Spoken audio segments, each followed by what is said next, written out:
This is a relatively confusing functions problem if you're not comfortable with tables. So first thing we want to do before I even get to this problem, let's understand tables and let's understand their relationships with functions. So let's start with this.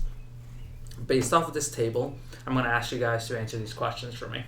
So I'm going to do k of 3 equals p of 4 equals, let's do k of 6 equals, and then let's do another one over here, p of 5.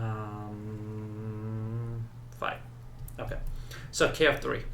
I'll work together on this one, then I'll kind of just pause before I give the answers after the other ones. K of 3, if you guessed 2, that's right.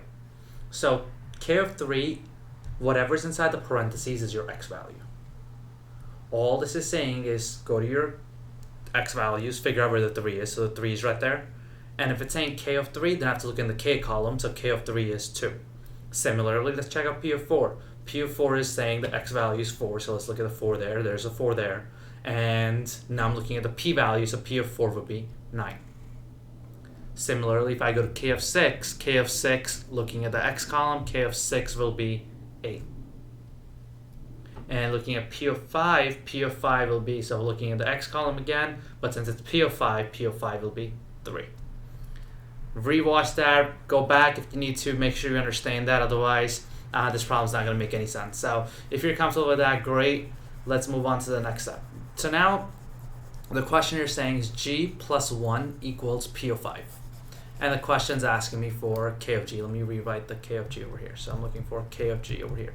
So g plus 1 equals p of 5. Let's figure out what p of 5 is first. So p of 5 will be p of 5. I'm looking in the x column for the 5. So the 5 is right there.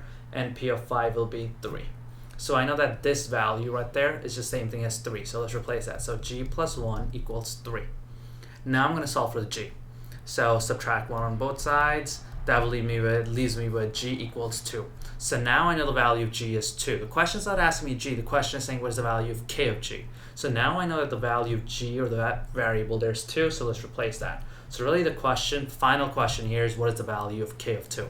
So let's go to 2. 2 is my x value. So I look over here. So k of 2. And now I'm looking for k of 2. So k of 2 will be 0, making my answer A.